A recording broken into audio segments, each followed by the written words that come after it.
Greenfield Lakes Board of Directors meeting. Wanted to remind you that this is a Board of Directors meeting and it is for the board to conduct HOA business. There is a time that homeowners can speak. That time is when there is a motion on the floor before the board goes to the vote, and that comment must be on the current motion on the floor. Cody, before I called the order, you did ask to go ahead and Yep, speak. appreciate it. Go ahead. Yep. Hey, everybody. Thank you for joining tonight. Wanted to take a second and recognize that today is Veterans Day. So wanted to take a minute and just thank all of our veterans. Anyone who's got family that's a veteran, we appreciate you. We appreciate everything they do for our country. My wife is a veteran, so it is near and dear to me. So I just want to say thank you for everyone who's taken the time to get on today. Not the ideal day to get on, but given certain constraints we have with the budget deadlines, today was the only option. So for those of you who were able to make it, we do appreciate it. I think as loud as it goes. All right, so we will go ahead and call this meeting to order at 6:02 p.m. Yeah, because I turn it down.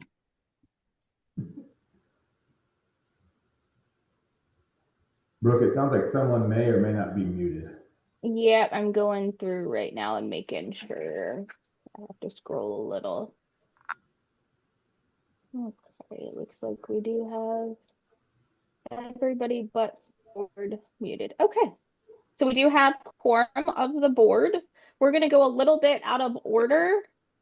We are going to start with the board positions for president, vice president, secretary / treasurer. So we will need a motion and a second and nomination for each position.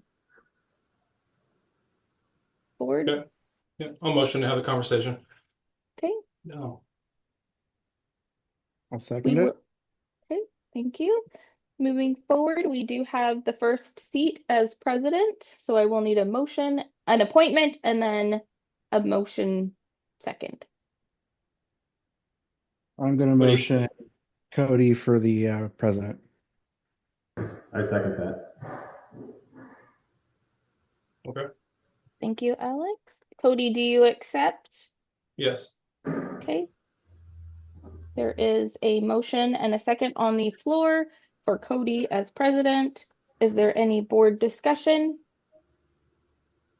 Okay. I have just a comment, just looking to keep this or preserve what we didn't get the chance to do the first time around. So my justification as such is to preserve that. Thank you. Okay. Any motion, any comment on the motion on the floor? Okay. I do ask that you raise your hand and then I will ask you to unmute. Go ahead. Am I unmuted? Okay, yep. Thank you. I'm just wondering, since there were many more people on the election, is this only going to be a 3-person board, or are we going to add on the next 2 people who had the most votes? That is on the agenda for later this afternoon, later this evening. This is just currently on the motion of Cody being president. That would the comment would be on. Oh, okay. All right, cool. I'm down with Cody being president. Okay, thank you. Thanks, Amy. Okay. All right. With hearing no other or seeing no other hands raised, all in favor? Aye. Aye. Okay, motion carries unanimously. Next, we have vice president. I will need a motion and a second. Marcus as vice president. Thank you, Alex. I'll second. Thank you, Cody. Marcus, do you accept as vice president? I accept. Okay, thank you. Any board discussion? Any homeowner comment? All in favor? Aye. Aye. Motion carries unanimously. So by default, that would make Alex at this time treasurer and secretary.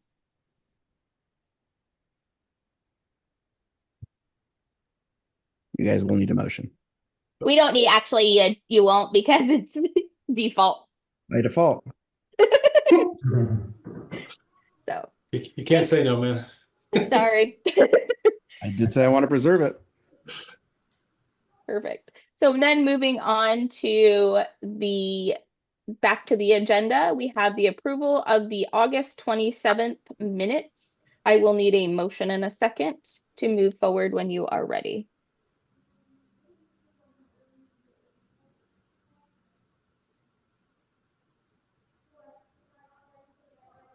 I motion to approve.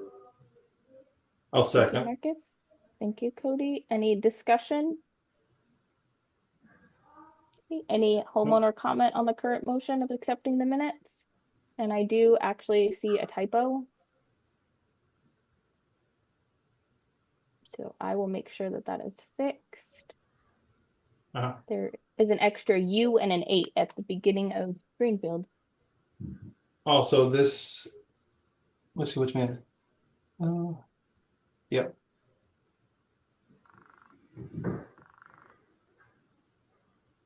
Okay. Seeing no comment, all in favor?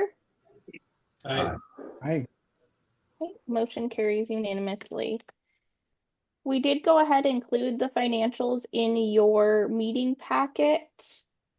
I will go ahead and go over the operating income, the operating amount. Checking account has $63,243.67. Your money markets do have a total combined of $704,035.67.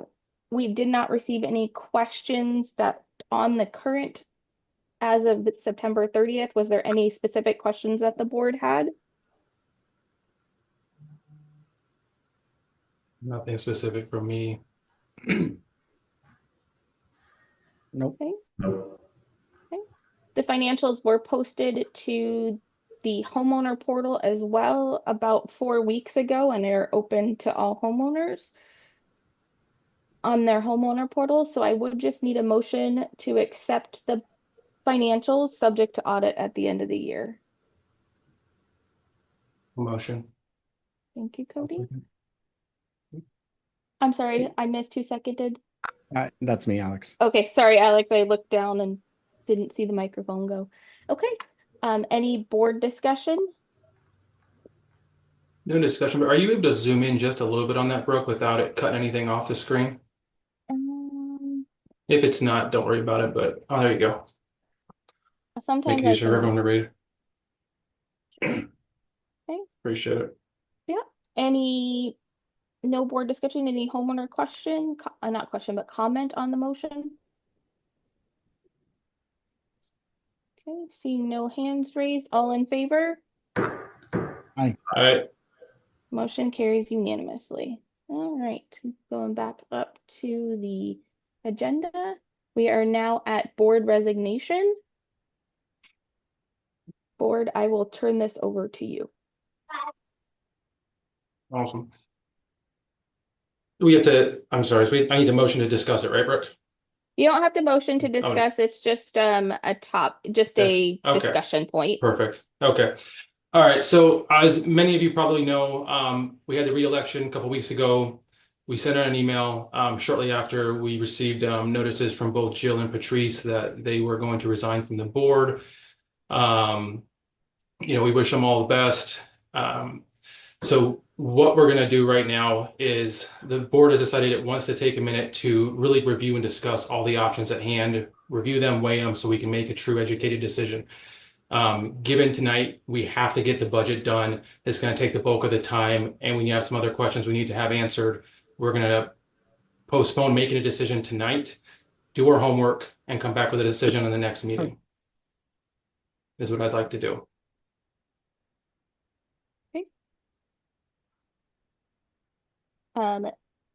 Rest of board, I will need a motion in a second to go ahead and just table for further discussion by the board.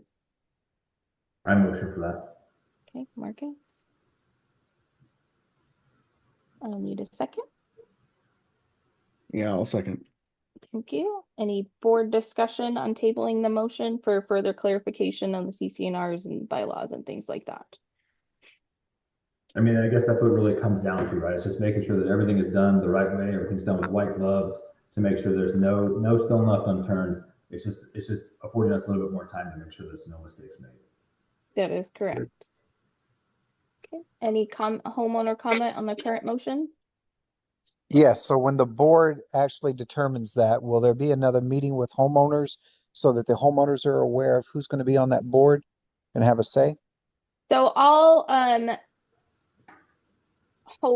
meetings are open unless there's 5 topics that can't be discussed in open session. So yes, if that will be done in an open meeting.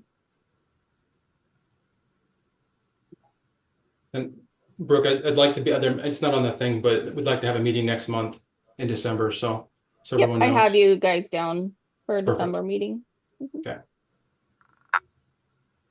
I have a question. Okay, go ahead. The CCNRs, they have been, where were they created? They were created at the beginning of the association. The beginning of the association. Okay. Are these a Arizona law thing or just a HOA rules? CCNRs are binding contract and they follow state statute. There is some state statute that does supersede. Some state, okay. And is there any way to change or modify such rules? It depends. It depends on the situation. You cannot further, there's certain things you can and cannot change in CCNRs due to a Supreme Court ruling. Okay. If there's notice in your documents, then you can make a change. If there's no notice, which is most likely there's no notice in your CCNRs, they cannot be changed. And this is from the Arizona Supreme Court? That is. Okay. Thank you. Can you give us an idea of what some of the options are as far as the board, filling the board?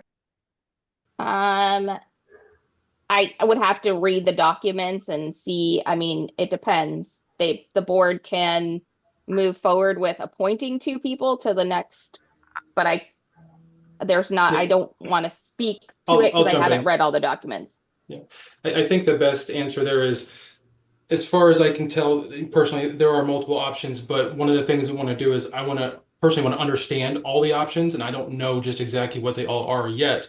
So I think it would be irresponsible to say, hey, here's the options, when that's one of the things we want to make sure we understand fully. Once we understand them, I do think absolutely we should share them, and we will make sure everyone knows the options. Thank you. Yep.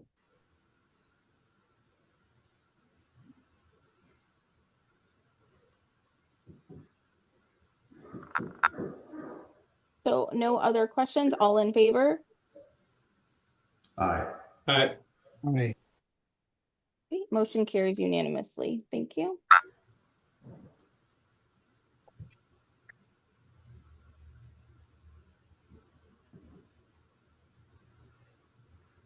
Okay, moving on then. We are at the 2025 budget.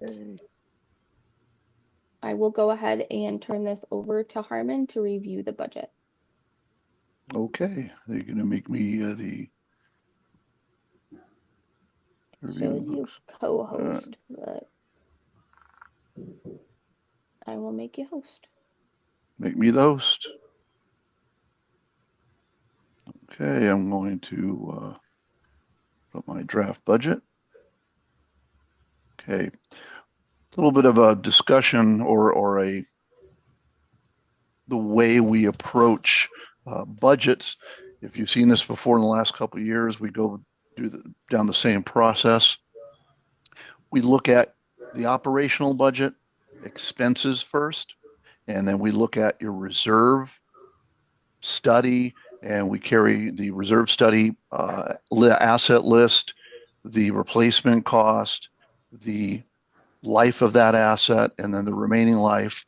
And we take these operational expenses and the reserve requirements, and we have a sophisticated budget model that we put those in as a tool for the board to run scenarios, meaning what if we change this? What if we change that? What income do we need to sustain this or to pay for those reserve items? So what I'm going to do is go through the expense line items first, line by line, and then we look at it, every expense line item, and we look at the current run rate. What are we currently spending for the first 10 months of the year? And that's the run rate. We look at external forces that might be raising those expenses. For instance, utilities have gone really high this year. The city, the town of Gilbert, I guess I should say, not city, but the town has raised water rates tremendously. The electrical utility has raised those. So those are external forces you really don't have any control over. Then there's internal contractual obligations, the landscaper, the management, pest control, any other contractual raises that are built in, I put those in. So that said, if you can see the screen, the first one is clerical. A little bit different this year. Previous years, we've had a printing category, a stamps category, and a clerical. Clerical is your mass mailings, the mailings to the entire community for the annual budget and year-end letter, which is what we'll be doing in the next month.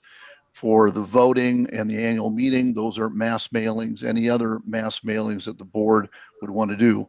Also, the mailing house that we use also produces the letters that are sent out to community on inspections. So that's actually in clerical. So we've collapsed the printing and the postage into clerical into one category.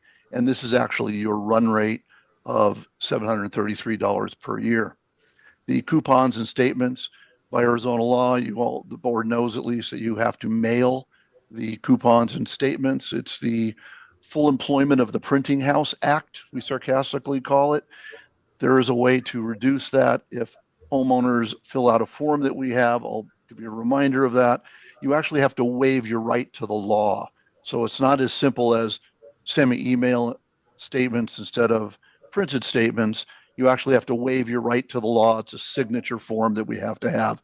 Anyway, our current run rate combination of printed and email quarterly is $227.50.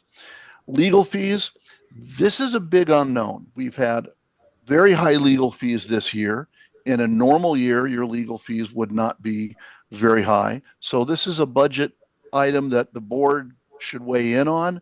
I made it what I feel would be an average normal year for an average community of your size, about $5,000. And this is not collection costs or any other legal fees that would go into a homeowner's account. This is just pure legal that the board would engage a lawyer. So I put that at $5,000, and that would certainly is an unknown how where that's going to land. Audit and tax, this is what the CPA gets to do your tax filings and your compilation.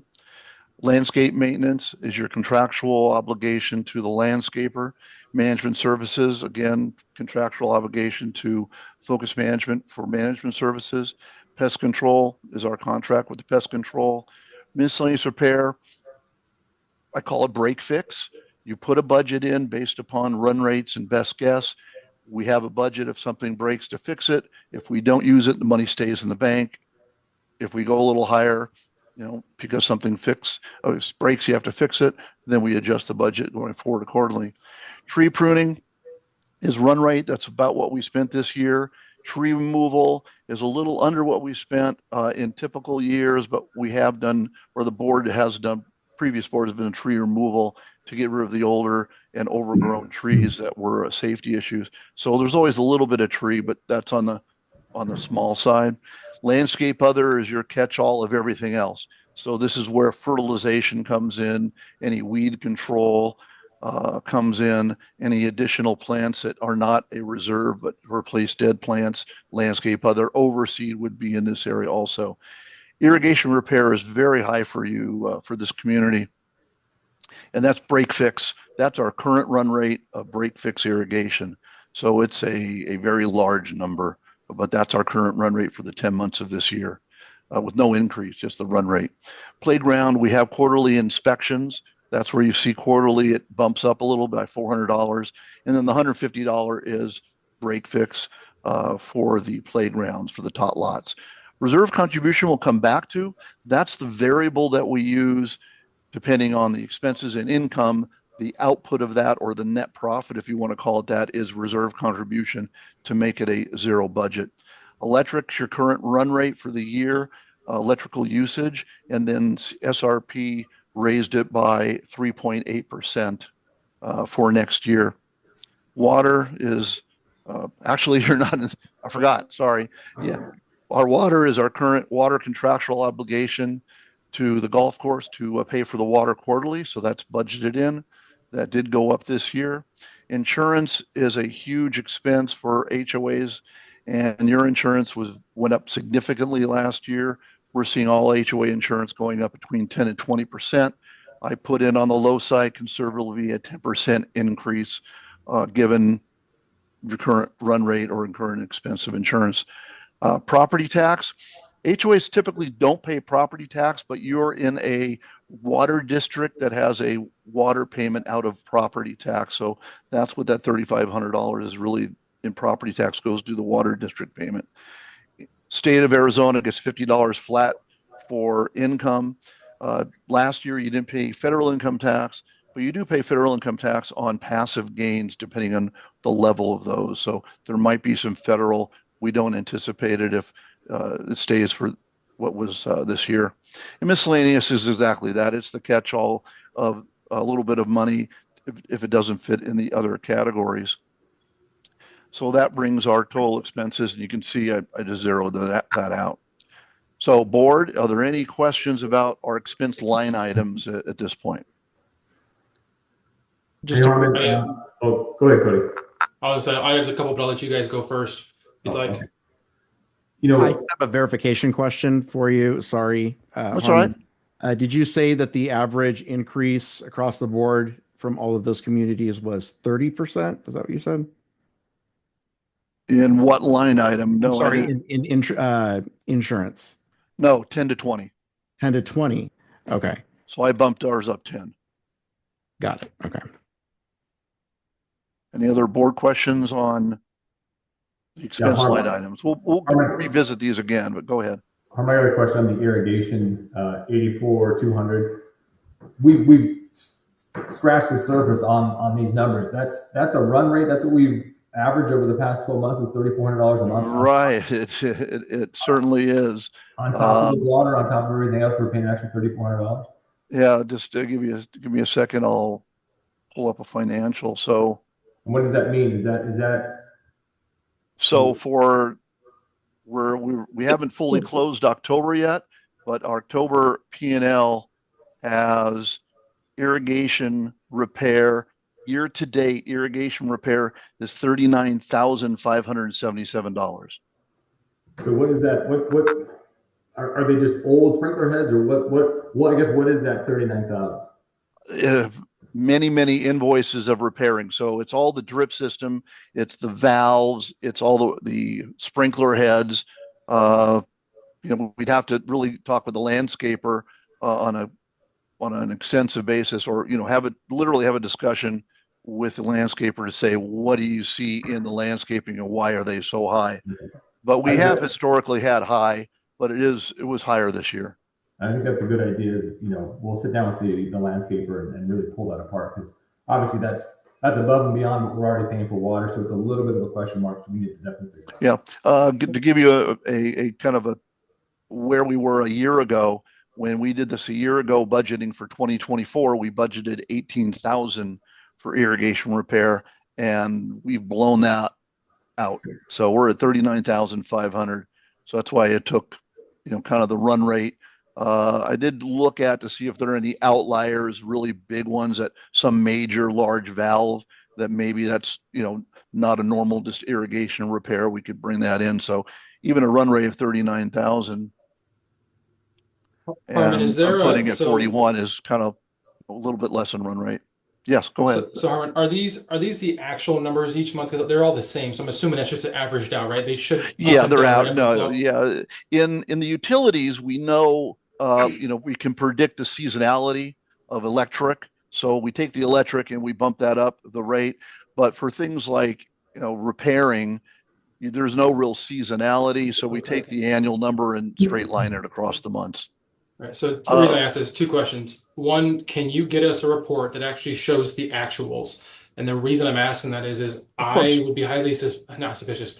I would like to see if those increases followed AT&T's fiber, right? They were tearing up the entire HOA. So I'm curious to see, as we saw a spike as they came in, and maybe that's part of it, because that's, I mean, more than double is crazy. So there's got to be something there. So I'm really curious to see when But those. certainly we can have that report and email out to the board. Susan, excuse me, Brooke. There's several people in the waiting room that I see on the participant list. I don't show anybody in the waiting. How do I do that? I don't know. I have to. I'm sorry. I'm the one that has to let him in. So I'm just going to disable the waiting room and admit these people. So sorry about that. There is no motion on the floor at this time, so there's no homeowner comment available. Okay, so but to your question on the irrigation, did it follow the AT&T? My intuition, because I look at your bills and I did look at your irrigation, is no. It's been across the board for the entire year, in different parts of the community. But we'll certainly get that report and email it out to you probably tomorrow. Okay. Anything else on the expenses? We're going to take these and put it into a spreadsheet. The next thing we're going to look at your reserve items, and there's some good discussion to have in there. Okay. Hey, real quick, one more question. Sorry, Cody. Sure. On legal fees, 416, obviously there's a reason why our insurance has gone up a little bit, quite a bit. My guess is that's probably a low run rate for what to expect going forward, right? Yeah, well, that's the big variable. How are we going to predict legal fees, where our legal fees year to date are, a very large number. Our legal fees year to date for October, $34,000. But that included help with the election and such, right? That's all. I don't know if it includes everything from the election, because we have to look at the last bill from the lawyer and see if anything has not been billed. Okay. So in terms of, sorry, Marcus, anything? I want to catch up. I apologize, man. Okay. I'm good.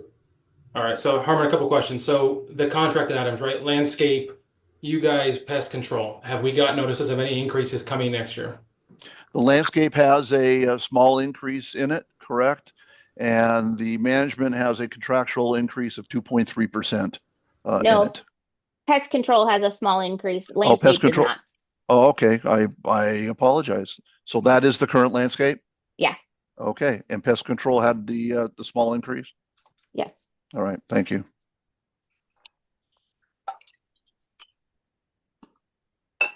Okay, board, next step. We don't get to speak. No, there's no motion on the floor. So accepting the budget was a motion. No, there's no motion. There's no exception. We're reviewing the budget still. There's no motion on the floor. There's no motion been made, no exception. Okay. I have one other question. Yes. On the insurance, Harmon. So you said the average you're seeing is 10 to 20%. So that tells me some HOAs are already getting their increase notices. Assuming we have not gotten ours? No, we're going to probably see it in the next month. You typically get it about 2 months ahead of time. And ours is February renewal. Got it. So we'll see it in December. Okay. I will say about our insurance, it was very difficult to get insurance last year. Your insurance went up significantly. I'm not even going to say significantly. I'll bring up the financials again. But Harmon, is it an auto renew with the same company, or do they reevaluate us for? Let's hope they don't drop us. It's a reevaluation. It's never. It's a brokerage that we go through. They shop it out. They're not even doing 60 days in advance right now. They're doing 30 days because insurance rate market is so tough right now. The renewal comes in 30 days prior. Wow. So a year ago, we budgeted $13,772 for your insurance. Your insurance was dropped by that carrier, and we had to shop around to get you insurance, and the insurance came in at $59,000. Now, did they ever present any information as to their justification for that increase? Your loss rate. Your loss run rate, you Okay. are almost uninsurable. Okay, so in that case, is it safe to assume that if we can get the potential lawsuit question resolved of like people no longer filing lawsuits, we're not filing lawsuits unless necessary on both sides, that we can decrease the cost of our Possibly. insurance? You have to go 2 to 4 years without any loss runs. Yeah, so over time, that'll come down to back, hopefully, to near normal. But you have to show what Brooke just said, very little or no claims. It's similar to car insurance, just way more expensive. Okay, any other expense items, board? Question. All right. I'll bring up the spreadsheet.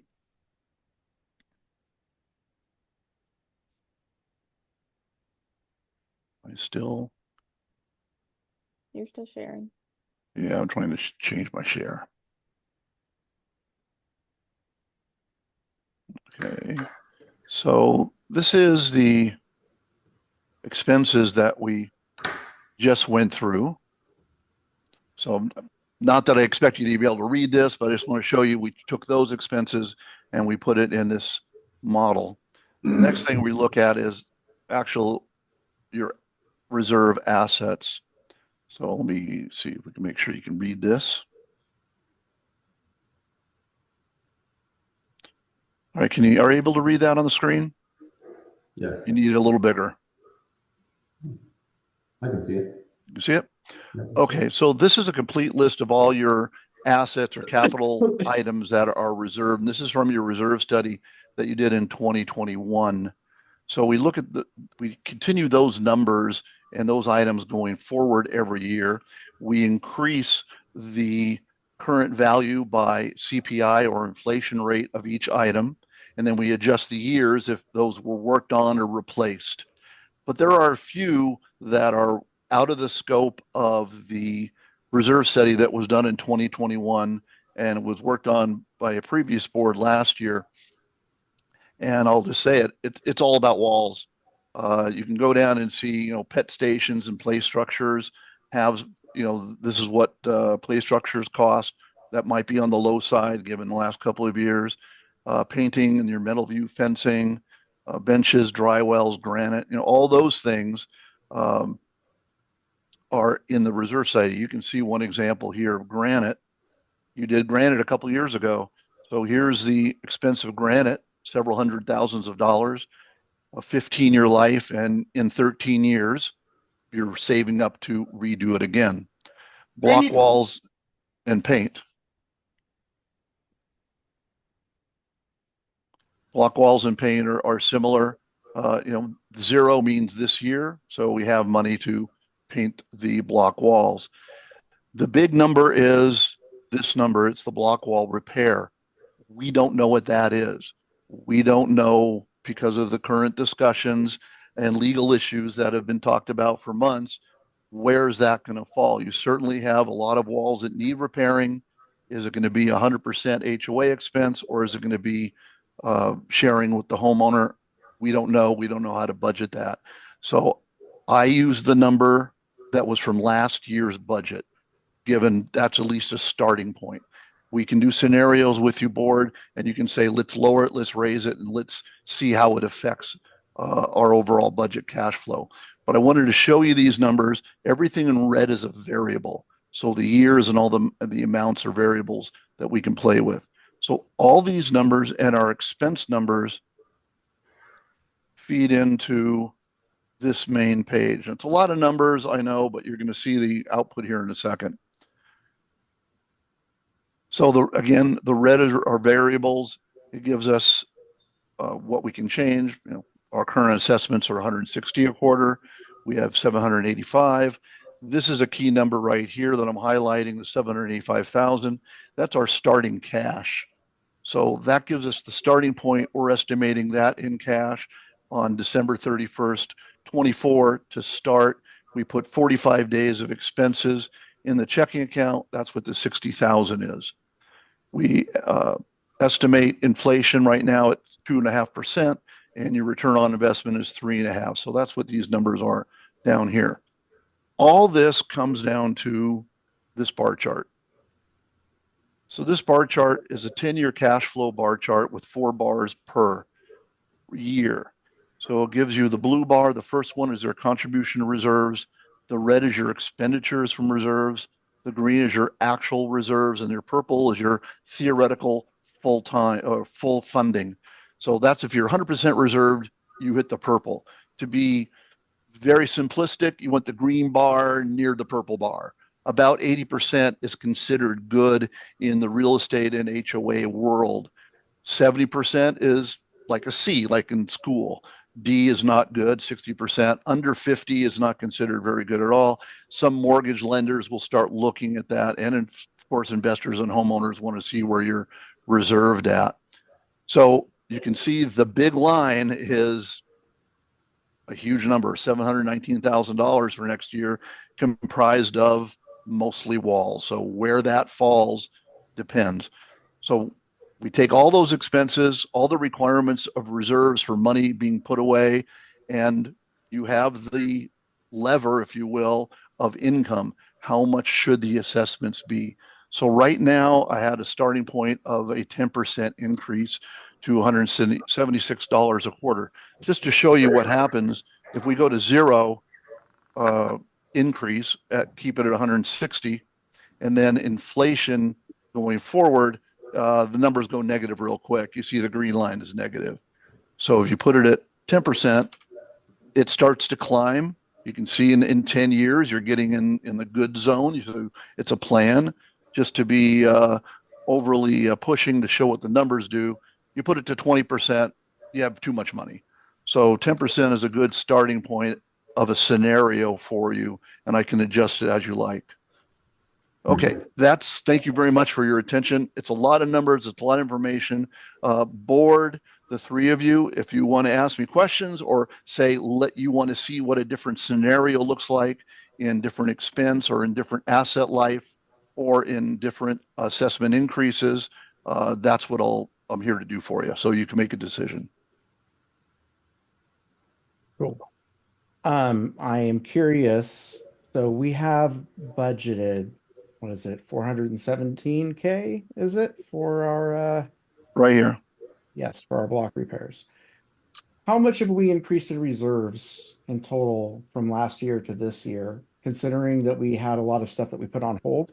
I don't know how, with exact numbers, what the legal costs and other things that were incurred due to the churn in the last 6 months. What are we looking at? Can we increase that budget at all? Well, it's not that the budget, it's did we increase the net reserves from last year to this year? You can look at the balance sheet of November last year, excuse me, October, and the balance sheet this year.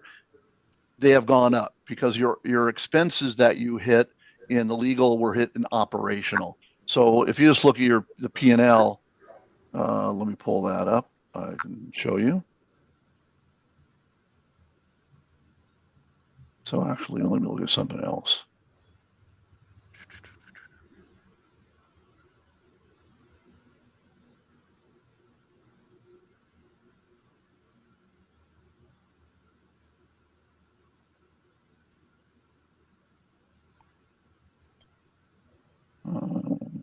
I have a P&L last year versus this year. All right, we'll go to financials. So we look at the balance sheet.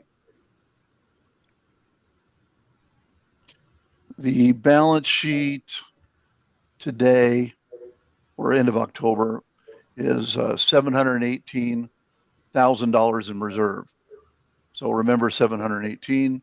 And if we look at the balance sheet of October 2023,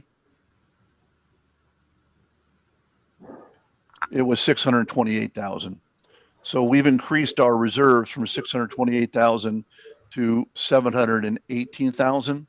And that was done because we're putting away reserves every month. We contribute to reserves. It's on your P&L. It's called the reserve contribution line. And year to date, you've put $48,000 from checking into reserves. You're budgeted to put in $58,000 from in total from operations into reserves. So that increases your reserves. So that's kind of the savings, the long-term money, if you will. This model that we're looking at right now, this number right here, I'll highlight it. That's how much we put away per month in this scenario that we're looking at. So basically it's about $80 more per month contributing to reserves than we currently are this year. So you're funding your reserves basically the same, but your operational expenses went up, and you're increasing your in this scenario, increasing your assessments by 10% to pay for operational expenses, because your reserves are still at the same amount, relatively speaking. Does that answer your question, or is that too much of an answer? No, that's totally fine. All right, great. For those that are listening to. Okay, any other scenario or things you want to look at? Yep, Harmon, on the wall thing, I think we call a spade a spade. At 417, we know how many walls need to be fixed, repaired. We know it's not a cheap venture. I would argue 417 is a low number, no matter how it plays out, 100%, 50%. I think 417 is well underestimated.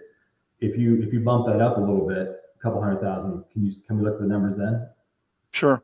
The 417 number, by the way, was last year's, and this model bumps it up by the CPI. So it bumped it by 2.5 in the model. So this is that number we're talking about right here, right. 427.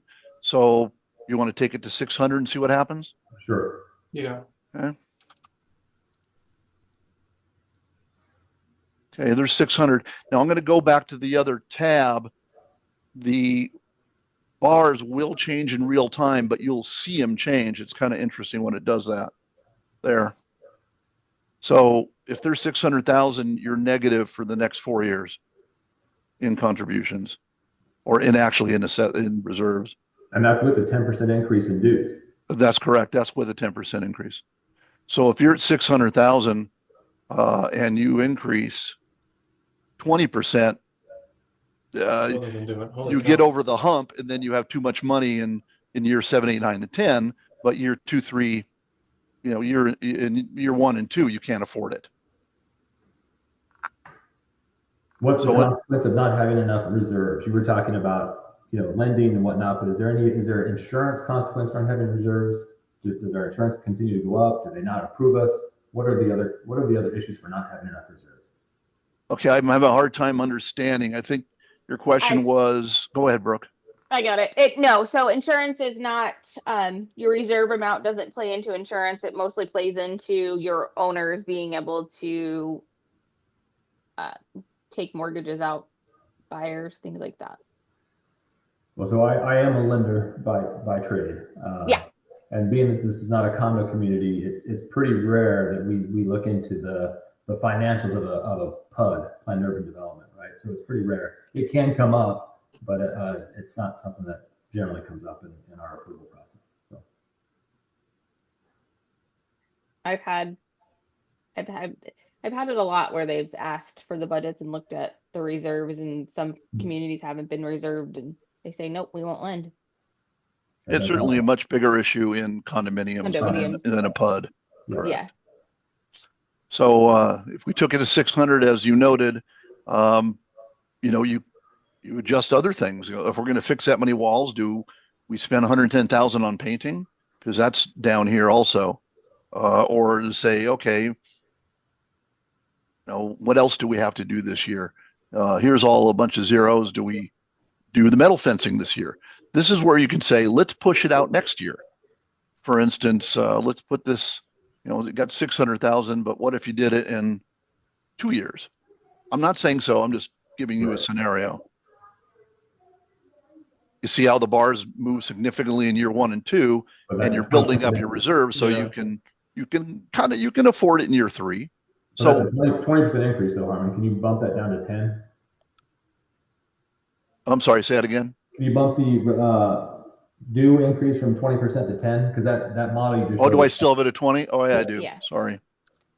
Yeah, 20 is kind of, it was just to show a point. Right, I'm in no way in saying you should do 20. I don't want to be tar and feathered. That is maximum too, that state. Yeah, the state statute max is 20%. You also have a curious meaning, it's not unusual, but you don't see it that often, called a maximum annual assessment in your documents, and it's based upon cumulative CPI. So when the community, from the first sale, and as far as we can tell, going back, your first sale was 1998. So it's basically cumulative CPI or 6%, the higher of, compounded every year, gives you the maximum ceiling you cannot cross, but state statute gives you a year to year of 20%. So that's, your ceiling's way up there. You're not even close to your ceiling. So 20% is your max, but that's usually a scenario you don't want to go to. But here's your 10%. We'll go back to, you want me to adjust the 600, push it out a couple of years, or lower, or what do you want to see? Yeah, I might say lower back down to your estimation. I just wanted to see what that, because I know we did that research last year, but I don't know how many walls need to replace since the time you guys looked at it last year. So I feel that number is probably a little light, but let's go with 427. Okay. My crystal ball is not much better than yours, and that's just a number we don't know. It's going to be a big number, right? And that's the top priority of what the board needs to start looking at. That got put on hold when all the changes voting started happening. Right. So there's a number of safety concerns with the walls. So I definitely think those are top priority. Now, Mark, looking at like the granite replenish, right? Yes. I'm assuming that's just a simple aesthetics thing. You're talking about the granite, the gravel along in the HOA common areas, right? That's what the granite replenishes? That's correct. Right. So personally, if we got to choose between, walls, safety, or some rocks not maybe being dirty, the walls seem like they take, much higher on the list there. What if we were to adjust that down or bring that out, or how does that modeled out? Okay, so the granite, this column right here, that's in how many years you need to spend the money. So we just did it 2 years ago with a 15-year life, then it's 13 more years. Okay, so all those numbers there, that's not contributing towards the numbers right now when you look at years 1 and 2. They only contribute on how much per year you need to save. So that's what, if you want to look at numbers, it's these numbers here. So this category says, how much you need to save to do this. You need to put away, $5,000 a year to write that check in 13 years. So where it does matter, it'd say, you know what? I don't think 15 years is the right number. Again, we're not the experts in reserve studies. This was taken from a reserve study that was done by a reserve study company. But if you put these at 20 years and you say, okay, we're going to do them in 18 more years, and then you go to see what that does to your bar chart, it just lowered all those purple lines, which means your green line is much closer because your amount of money you need to be 100% reserved just got lowered. Mm-hmm. So that's how this thing works. Got it. Yeah. And then in terms of the parks, the basketball courts and stuff like that, I'll admit I haven't gone through the reserve study in detail. It's like 400 pages. I've run through it, but not page by page. Is there any playground equipment or anything at all that you guys are aware of that is in need, or it's potentially, causing risk or issues to the kids or anyone playing on them that we need to be aware of and factor in? No, that we actually have inspections that are completed by a company, so no. Okay. As far as that, I would focus on the one piece that is kind of like the play structure, but it's the parks, it's the sand replenishment. So you do have budgeted, it's not extremely expensive, but it is budgeted to replace the sand underneath the play yards, and that is a safety item. But if the maintenance has been doing well and your inspections are doing well, they have to sift it, they rototill it, they fluff it up so it's a safety fall, not a safety fall hazard. But that, to your point, that is in your reserve study. So you look at all the zeros. So you have a 0 here in the block wall repair. You have a 0 in the metal fence repair. Here, and the metal fences are by segment. So you have all these segments of metal fences, all these zeros right here. And then you have this one is, dry wells. So every 3 years we got to clean the dry wells. This is painting the fence and this is painting all the community block walls. So you have a repair and you have a separate painting budget. That's this 109,000 or almost 110. And then here's your sand, and that's all the zeros. So it's really walls, fences, and a few other little items. So where does stucco on the walls that is falling off and needs to be maintained come from? That would be block wall repair. That's not paint. Yeah. Okay. It's not painting. Painting is literally, 80 cents a square foot to paint. Okay. That's what you see the calculations here. We have 122,000 square feet of wall at 80 cents. And that's what that number comes up to. And these calculations are from your reserve study.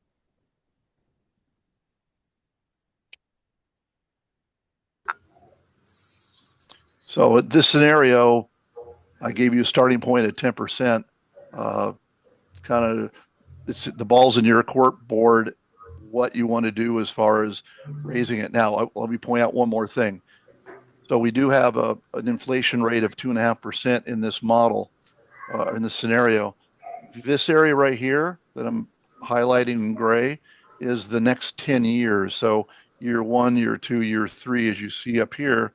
So it's 10% this year, and I put a 5% next year, and a 5% and a 5%, and then inflation basically forever. But if so it's a combination of increases that go from 10% and then 5, 5, 5, then 2.5, 2.5, 2.5.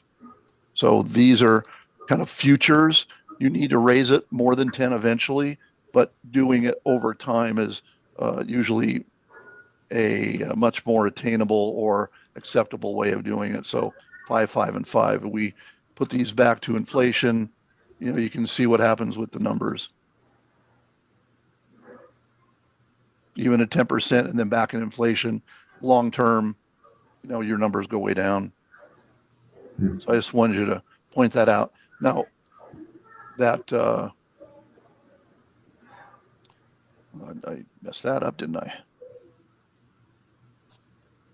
There, put it back to 427. Okay, so we do this scenario every year. We did this the last couple of years with the previous boards. So this is a tool for what do you do in the next 2025, and then we analyze it all again in November next year. And you just try and make corrections along the way, and you're saving for long-term expenses and your operational annuals.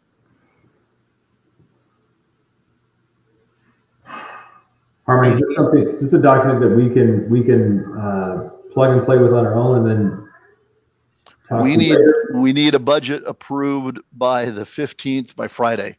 Okay. Because this has to be sent out to the entire community 30 days before January 1st. And we need, that next week before Thanksgiving to mail it to everybody. Okay. So this is why we would have done this last month, given a normal situation. Right. So yeah, you're kind of on the hot seat here to approve a budget.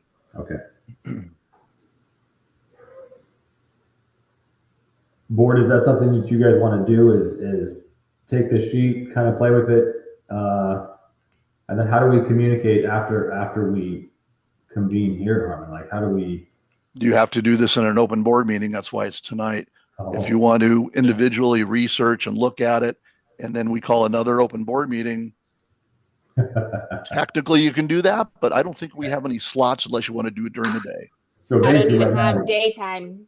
I Right. can't do daytime either. Yeah. so basically, we're just deciding because the numbers we're forecasting numbers. We don't know what they're going to be, right? Of course. So it's determining whether a 10% increase is going to be sufficient to cover what we think is going to be our expenses coming up. That's what we're determining right now. Pretty much, Yeah. yes. My thought here is, I mean, even at 418,000, 19,000, that's not going to cover the walls, right? Whether it's half, whole, it's going to be more of a, hey, what can we cover next year? And then we kind of take it year from year. There is kind of how I'm seeing it. Man, Your wall project's not going to take it's not going it's to going be to a take 1 year years. Yeah, it's going project, to take right? years. It's definitely a multi-year, Yep. but you need the money in the bank to do the project in any way, however it ends up being. Was that 417 that was allotted for this originally? Was that done based off of the prioritization of the walls? I would assume it was, as far as priority with them degrading, but also like ones that needed to be addressed in a certain window of time, or how was that rated in order to be able to calculate that 417? Yeah, I believe when we did the budget last year, that's what the board did. They looked at the highest priorities and what they could accomplish in the next year by doing those. And it was based upon a 50-50 expense. Okay. Within, okay, so the walls have a lifespan of 30 years. So assuming that the walls that we do repair this year are 30-year covered, we're going to be looking at doing this. Well, I don't know what the total overall budget estimated is to cover the entire HOA, assuming that we were to take care of everything, just drop the money into it. I would assume that that's substantially more than what we have budgeted. Would I be correct? I'm not sure of your question. You So let's talking say that about we needed to repair reserve? all Go on. walls that need that need repairs at this point. Was the 417,000 allotted to address all of those walls that need repairs, or else they're going to fall over? That was the best estimate. The board at the time decided on that number by prioritization and estimating the best they could without having concrete estimates or estimates period from contractors and doing a scope of work. So in January of 24, I believe, they were actually interviewing and hiring a project manager that was going to draw up the scope of work and then start to get bids from contractors to see where that expense really was. Then they could prioritize and see what dollars they were. This was by the 417 a year ago was by no means an accurate number by anything, that just taking the best guess. Okay. Okay. So Summer, we still don't know. That's right. Got it. So essentially they were saying, okay, $840,000. That, and obviously just a guess, right? But that wasn't to come in and cover all the walls. That was just the top priority based on the wall study we've got, correct? It was based upon the engineering study of the walls that you have. Okay. And the engineering study does not have dollars in it. It just has linear feet of wall. So I believe one of the board members that is a retired engineer did analysis of linear feet of wall and what an average expense would be, and they came up with a rough number just to have something. And Harmon, if I'm reading your spreadsheet right, the flat annual reserve for walls going forward is 14,248. So every month we're setting aside roughly what, $1,500 a month going forward for walls. So if we blow through this 417 in 2024, effectively we have no more money to pay for this. Is that what we're saying? Brooke, did you understand that better than me?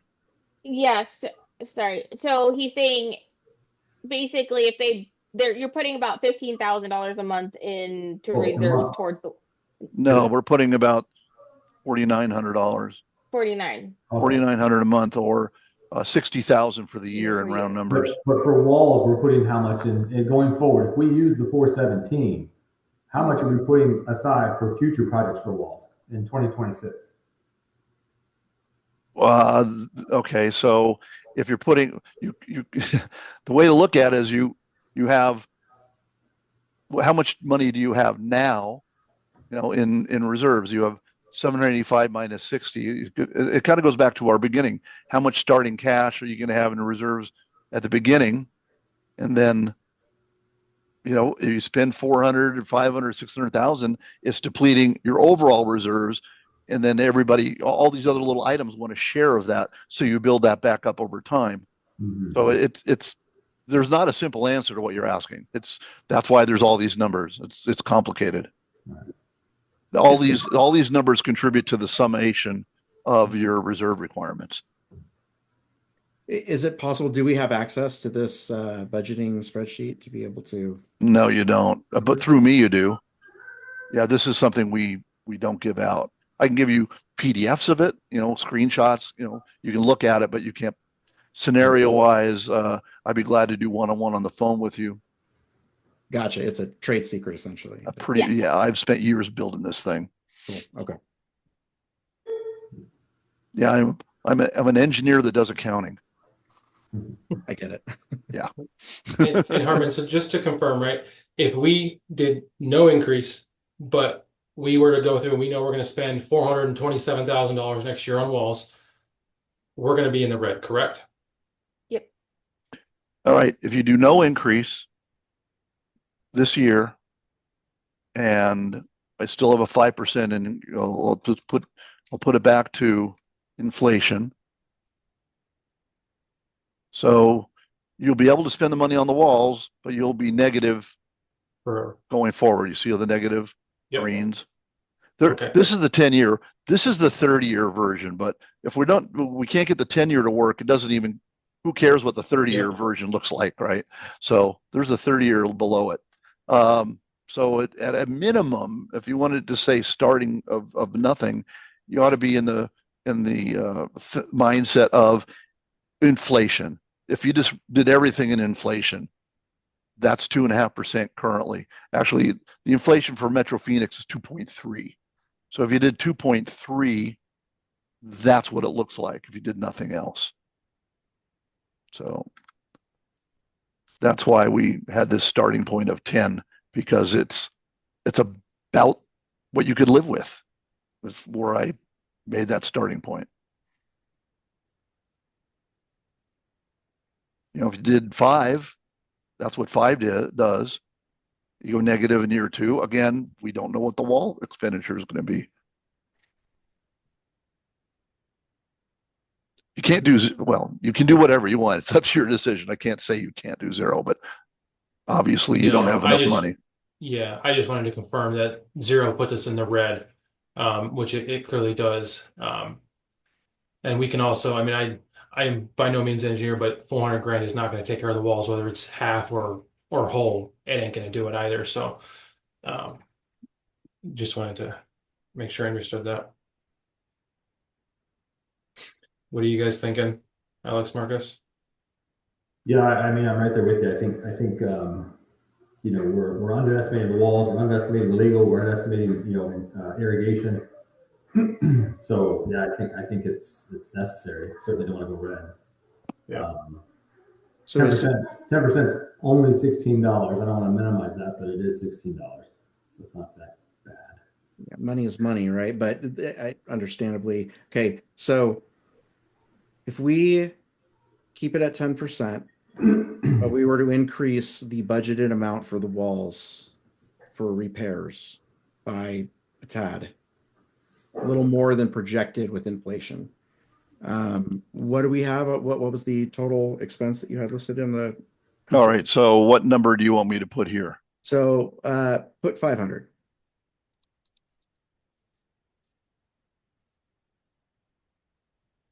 You go negative next year or in 26. Okay. But that's also assuming we keep all the other expenses the same too, and we don't look at other areas to trim or cut. That's right. All those other expenses just went up in the scenario model just by inflation. They stay where they are.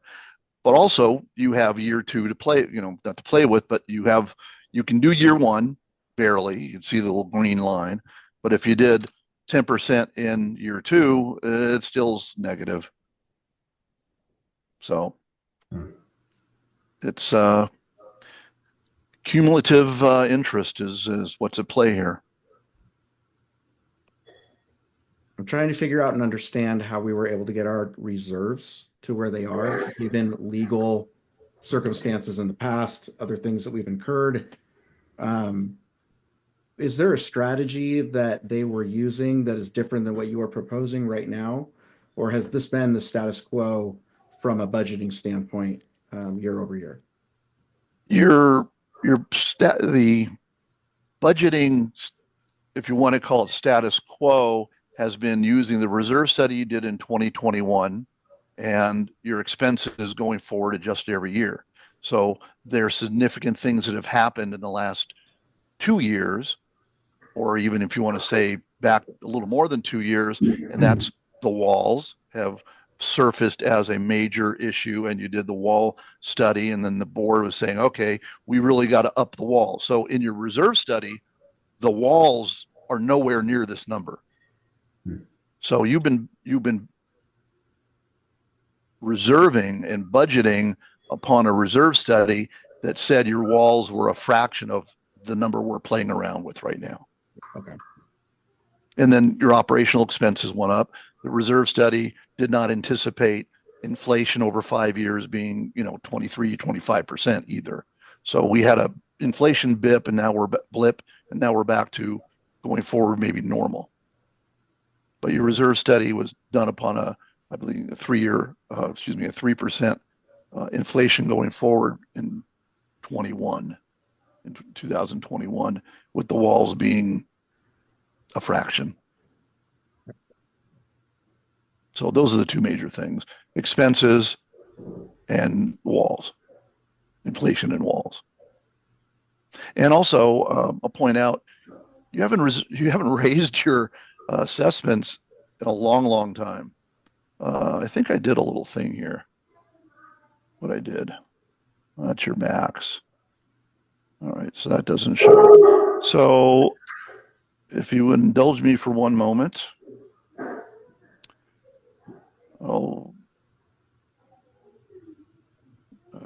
When we took over, I looked at how long it's been, but we only have the record I can grab right now quickly for the last few years. So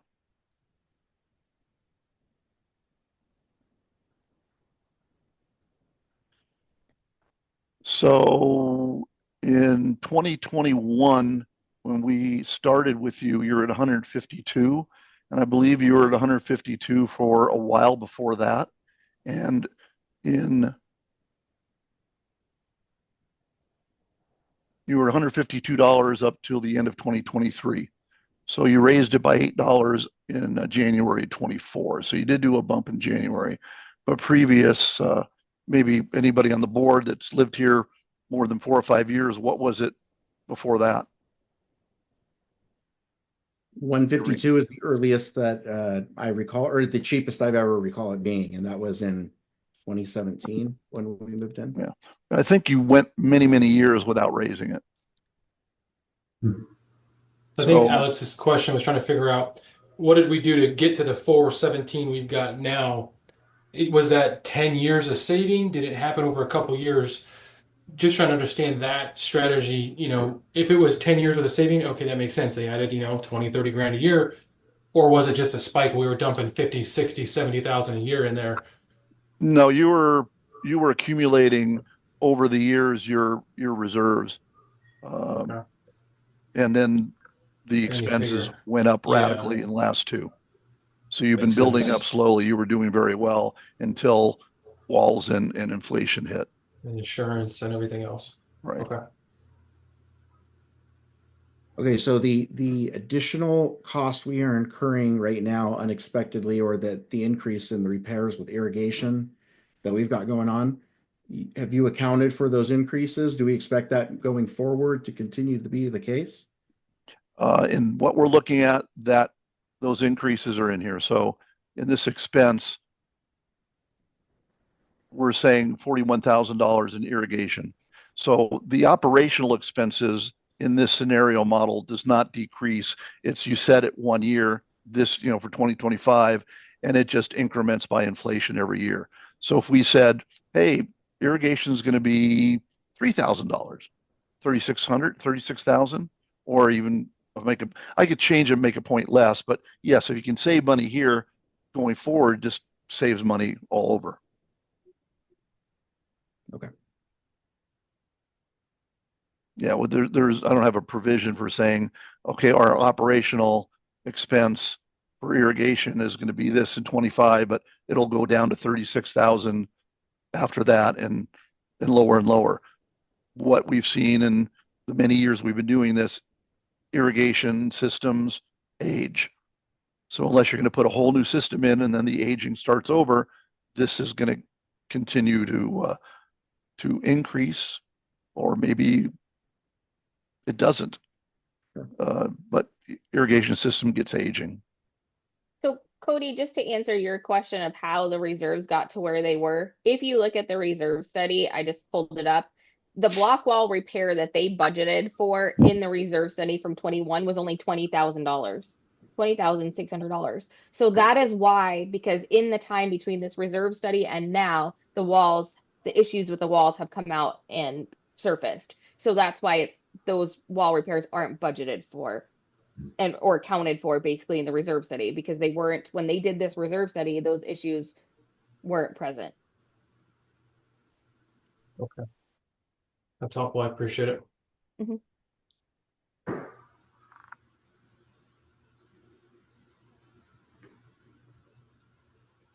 All right. Excuse me. What do you guys think? Are any other questions? Should we move on to? Yes, I see Amy waving her hand. We see it. We see it for sure. Just want to make sure that we follow procedure here. Anything else that we should cover? No, it's I'll do whatever scenarios and what you want to do. Your basic, I guess, if you want to outline your options, are for you to not make a decision tonight, but you need to make it this week, and we'll have to have another open meeting to do that, which doesn't seem feasible. Make a motion now at some level, and then we'll open it up to homeowner comment on that motion. Cool. Marcus, Cody, any adjustments that you guys feel like we should be making to what is here currently? No, I think it's as solid as it can be with the unknowns. Yeah. And again, I think a 10% increase is $16. It's $5 a month. I don't want to downplay it, but I also want to make sure we don't go negative. So I think a 10% increase is fair. Yeah, I don't like it, but I think it's necessary, unfortunately. I mean, knowing the unknowns, and that there's almost certainly nothing that's going to come in that's going to, give us money, or we're not going to have to pay for it. It doesn't. Yeah, I'm the same. Okay. I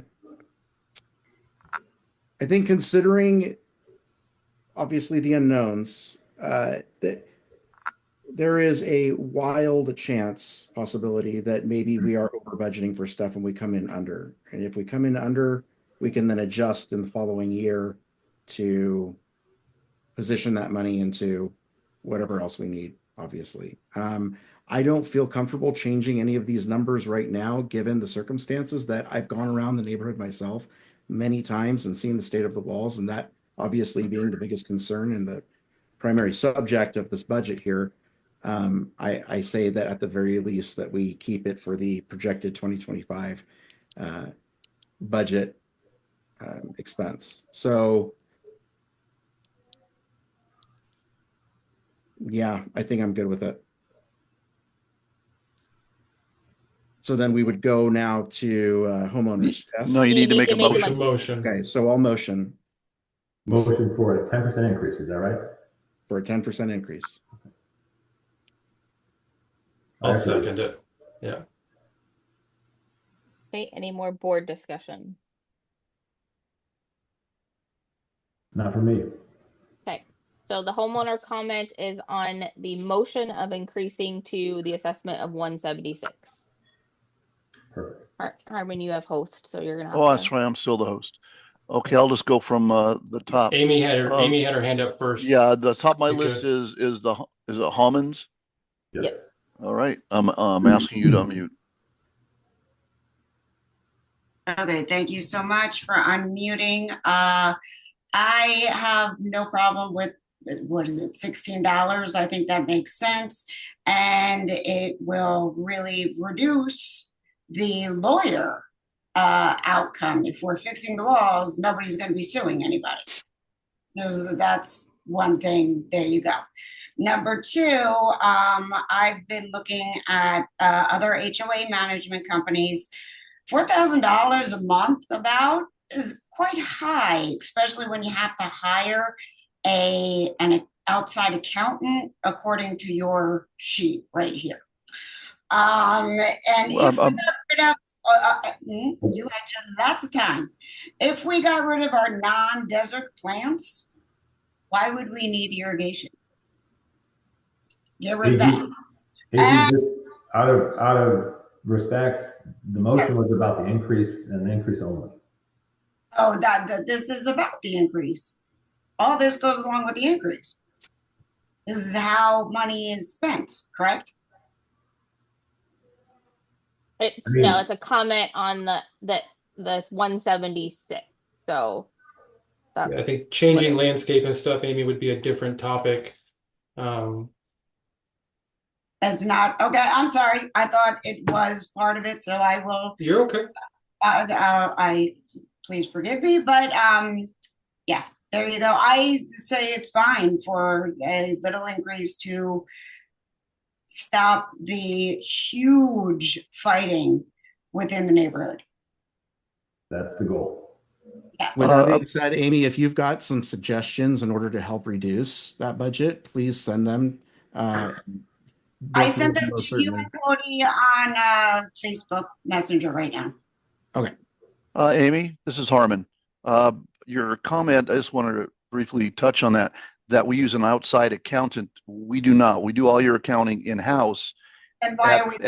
Because at year end, so every year you have a third-party CPA that is not an employee. It's chosen by the board. We recommend a CPA that does your tax filings and your required compilation report, and that's $750 a whole year. That's not inside our accounting departments. It's third party and make sure the books are good. And that's cheap. It's required by state statute. Yes. And Harmon, to that point, could you also explain, like, we have to have an annual audit of all of our finances. Who does the audit, and how can homeowners get access to the results? Okay, so let me define that a little bit. The law requires a compilation, a review, or an audit. The audit is the highest standard and the most expensive, and usually you don't do audits unless the board for some reason wants to do an audit. There was an event you need an audit for, or your documents require it. Your documents do not require an audit, so we do a compilation. And that compilation is currently being done by a firm called Ginsberg and Wallaby, a CPA firm that specializes in homeowner associations. And it's called the compilation, and it should be on the website. Perfect. Thank you. And if it's not, Brooke's going to look right now, make sure it is. So I hope that answers your question, Amy. Okay. All right. Let's see, that's Katie's phone number 2. I'm going to recognize you. Hello. I am also like in agreement with Amy, like $15-16 is not it's not going to break the bank. But with that said, I think that the board and the homeowners are being kind of put in a peculiar situation. We have $35,000 in irrigation, and we have no accounting whatsoever to know what that is for. Respectfully, I believe that it's Focus' job to, if you guys get bills for $1,500, $2,000, $5,000, whatever it might be a month, to act on the HOA behalf and request itemization to see like, what is that for? Should we look into different landscapers? Should we what is this for? Like, it doesn't seem, I don't want to use the word fair because life isn't fair, but it doesn't seem fair that we're given until Friday to make a decision, and it's got to be an open board meeting. Yet we don't have breakdowns of what that $35,000 is for. In addition, in regard to the water, during winter when it's cold, like these cold months, our main, areas, I know between Estrella and Stotler, that park becomes flooded. Like, who is responsible for turning off those sprinklers so our parks don't become flooded and we're overpaying for water? Like, I feel like there's a lot of areas that we can maybe conserve on that are maybe need to be brought to the attention or an agenda or something. These are just, like I said, I don't mind the 15, 16, 20 bucks, whatever it is, but I feel like we need to also look at like cost effectiveness at the same time. Are our landscapers really doing that great of a job? You go up Park Crest and there's weeds overgrowing on the sidewalks. Like, I just think that that's something that focus like needs to be kind of on top of on our behalf. Now, Katie, I'm going to cut you off, but this is Marcus. Again, we've spent the last 4 or 5 months with re-election stuff, and in the background, we knew this was building. And so we've, again, only been seated for 10 days or whatever. We're working on that, and that is 100% a goal that we're going to start chipping away at that. Do more research, do a ride along. All these things are in the background, but again, it's been such a short time that we've actually had this ability to work on these things. It's just going to take a little bit of time to get there. So right, Mark. Yeah, as far as the board is concerned, like, this is not like, I don't feel like this is at all like a board member like issue at all. I feel like this is something that's ongoing, that there should be like checks and balances of like, when you get, I know if I get like even on this $500 bill from my landscaper when it's 120 bucks, I'm like, wait, why did it go up $500? I just feel like there need to be checks and balances. And where has that checks and balances been this entire time? And I'm not saying the board members are responsible for that. I'm saying like focus, like as our advocate needs to like, we should be able to, like, when we ask a question, like, why do we have $35,000 in irrigation? Like, we should be able to, you as board members should be able to be given a fair answer. Like, this is why. And the response was like, we'll look into it, but you guys only have until Friday to approve the budget. Like, that, that's not right. That's not right on your guys' behalf. That number again is, we're approving the budget for the increase. We're not approving the budget for all the numbers to say this is what it is. We can whittle it down as we go, right? So we're having to approve the increase. That's what this call is about, is making sure that we're all on the same page about a 10% increase, and the board and focus is going to work in the background to whittle down every number that we can. Obviously that's the goal. There's the checks and balances right there. But we need to be in this position to where we can do it. I will say all invoices are itemized, and the board has the ability to view all invoices. So they are itemized. They do have them. We've sent them the itemized invoices. They are able to view them on their portal. They do state why and what was replaced. It's not just a lump sum number that is given. There's many invoices per month, constant irrigation repair over. You have a very, very large HOA. So we do work with the landscaper. We do review all your bills. I will point out your water is a flat rate. You don't pay a variable on water. You pay a quarterly water fee to the golf course for the lake water. And there are issues and that the board has been looking at with water and how that affects our irrigation system also. So there's many things to this, and we are not just approving things. We work every week. We're talking to the landscaper about what's going on. So we're very well aware. So I'm sorry if my answer became or came off as one as we don't know. We certainly know. And these are invoices of, $100, $75, $400. There's no giant invoices of, 4 invoices of 10,000 each that is causing this. Okay. Thank you for the clarification. I appreciate it. Thank you, Katie. Thanks, Katie. All right, Jonathan. Go ahead, please. Thank you. Yeah, I had a question on the expenses. So all of these expenses, again, are actual expenses divided by 12. Is that correct? If that is the case, I am confused, as Alex asked earlier, again, how we got to that 417 number. If everything else is an actual expense, why don't we have a prior year's expense of wall repair, upkeep, etc., and then assume like anything for inflation, things like that on those specifically, because it is a very big expense and it doesn't seem to be an actual number.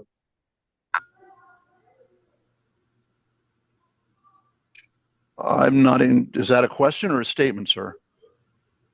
Because every number that we went over in detail is either a run rate or an increase by some other force. So these are actual numbers used to project what may happen next year. Well, on the 417, is that an actual number? That's reserve. Yeah, you're mixing. So the operational expenses are the line item by line item that we use run rate. And we had a very large discussion over the walls, which the board and we don't know. That's a reserve expense for the board to decide. That's not a number. That number is not a budget number. That number is a prediction of the money you need to save up to make that. Yeah, So maybe I'll let maybe I'll let the board answer. No, you don't. No, you don't have to replace the bottle. We already drank it. Yeah, Please mute yourself if you're not. Katie, please mute your phone. Thanks, guys. yeah, I think you're talking already. Yeah, Brooke, I'm going to give you back Host. the hosting of this thing. Okay. So I'll stay on. I'll reclaim it. I can just reclaim it. All right, you got it. As far as the walls, the cost in the past for wall repairs that we have done, did we do any in 2023, 2022 to go off of? Has it ever been done during you guys' tenure? No. Okay. Other than we've repaired walls that were crashed in by cars. Yeah. Okay. So we don't actually have an expense for walls, just that number that the prior board came up with. I have to correct that statement. I just thought of so we have repaired walls. Everybody knows about the wall in Quinn that was repaired, and we've had some car crashes on walls. So I had to clarify that. Okay. But there was no repair or systematic repair of the project. That's the point. Sorry, I'll let Jonathan finish your question. Sorry. Yeah, so there's not been any upkeep or any actual numbers so that we could come to an estimate, based on the longevity of the walls, and then being able to budget that way. If that makes sense. No, Jonathan, I think that what Howard mentioned is the prior board was getting ready to hire a PM to go out and start getting bids so we could have those numbers, and that got put on hold. And so how did I answer that right for you? Yeah, that is it. There's one thing that you guys can do if you want to get a better estimate regarding the walls. Update your reserve study. Okay, that's fine. So from a historical perspective, understanding what we have paid historically for these wall costs in the sake of transparency, when we transferred from our prior HOA management company to Focus, was there ever a transition of the documents, the bills, invoices, everything that were paid by Focus when they were transitioned to you guys? No, because that's not something that they don't have to provide us with the documentation. And so we get what we get, and we don't always get everything. We have financial statements and the legal documents, everything that they would do. So we have those. We have individual invoices of walls. No, nothing to go off of. Okay.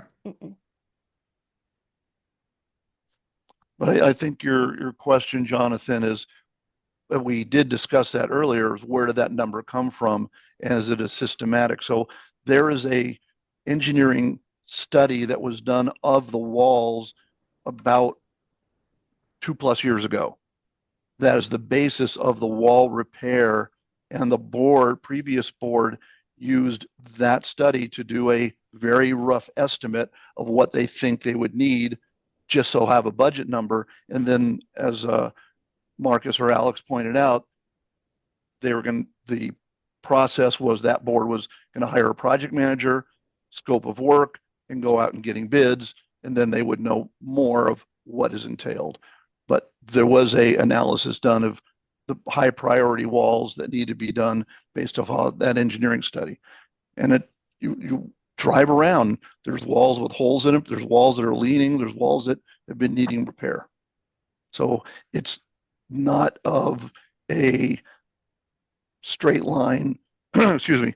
The walls are 30 years old. We need to fix them in 30 years. That's a normal reserve study piece. If they were not in disrepair and they were built correctly way back when or not, that would work. But in this case, we have issues. Thank you. Yeah, I was just curious because I think you rattled off a number immediately for paint repair at 88 cents a square foot. You know, I would assume that with that, all the information out there, we would know exactly, within obviously a standard deviation of what the wall repair per square foot is, and how many walls we are getting close to in the 30 years, and then come up with an almost exact number. Yeah, the paint is easy because you know what it costs to paint, and estimates are easy to get on paint. The wall repair is not, because the walls, some of the walls are the disrepair or the repair required is very vast by section. Some may need to be totally rebuilt, some don't. So that is outlined in that or in the wall engineering study. So you got to take it all by section. It's like hundreds of pages long, this wall study. That's available on the portal, right, Harmon? I believe it is. It's for the board, not. Oh, that one's just the board. I apologize. Yeah. Sorry. Okay. Scott, Okay. I'm asking you to unmute. Now, look, I'm not sure where to start. Yeah, Jonathan, just one quick thing on Jonathan's comments is, the $417,000 is probably because there was been no wall repair in, as you've probably seen. I drive around the course all the time. There's been no wall repair done in probably 10 years. So that's been sat idle and just finally needs to come to a head, which doesn't need to be all done at one time. But starting back on irrigation real quick, since I do know a little bit about the irrigation, you guys have miles of pipe out here. This is not just your front yard, backyard, and how can this bill be so big? There's a ridiculous amount of pipe. There's probably 200 valves. There's probably 500 sprinkler heads. You have 1,000 emitters. You have just everything. $3,500 a month is zero for irrigation costs. I mean, that's negligible. So I wouldn't even worry about going down that road on irrigation costs because there's no way you're going to get cheaper than that. That's ridiculously low, I think. Harmon, you had another wall column of repair of $164,000 on your spreadsheet all the way down at the very bottom of it. So it goes 417 and then down towards the bottom, and you got another 164 that says wall repair by it. What is that? Good catch. You're right. That was an add-on to the higher priority walls up above. So thank you for pointing that out. So is that like what we really need to spend this year in walls, and then I think the previous budget broke that. The previous board broke that out. That was an additional subsidy, or not subsidy, addition, and on top of that, 420,000. So to your point, that does, if you add those two numbers up, it is almost $600,000, 595,000. But it was okay. Let me back up. So that was 1 year out. So you remember I showed the column of the year zeros and the year ones and all the other years. Right. So what the previous board did is it was 417 a year ago, and that would be the first year, and then it was 164,000 for the year after that. So they broke it up over 2 years. So there is right now in this scenario is 427,000 in 2025 and 168,000 in 2026. Okay. That's what I was wondering. And then, I mean, no disrespect to anybody, but the bottom line, I would take the hit and do the 20% at $10 per month per house to start getting some of this maintained, because again, walls haven't been hit in probably 10 years. Irrigation actually is really reasonable. Yes, the looks of it, to Katie's interest on how some of the looks of it is, I think that's also based on some backboard decisions on what was allowed to be expendable towards total irrigation costs, not just irrigation lines and sprinkler heads and so on and so forth, but what they wanted to water, didn't want to water, how much they wanted to water, all those things got reserved over time to suck up money to put into reserves and perhaps do other things. Why the project's like 200 some $1,000 of the rock, I don't know, but I don't want to get into that. That's past. But I think that brings a lot as to what these problems are today and why things got let go and why there's issues. So anyhow, that's my 2 cents. I'd put it at 20% up front. I would start getting the walls repaired and done now so it doesn't create more problems later. Obviously not all of them, but best hit and worst walls ever. And obviously we want to do everything we can to maintain our insurance, and which means also reduce some of the attorney's fees and try and work with homeowners a little bit on getting that taken care of so we can not have so many attorney's fees so we don't have to look at possibly losing insurance altogether. That's all. Bill Hutter, Thanks, I'm Scott. asking you to unmute. All right, thank you, Harmon. Yeah, these 2 questions are addressed to you. Based on the budget, we're all discussing about the wall of what the money funds are there. And you basically stated that it's based on a 50-50 homeowner and HOA contributions. And if we did determine that it was 100% HOA requirement, that basically is going to zap the fund out.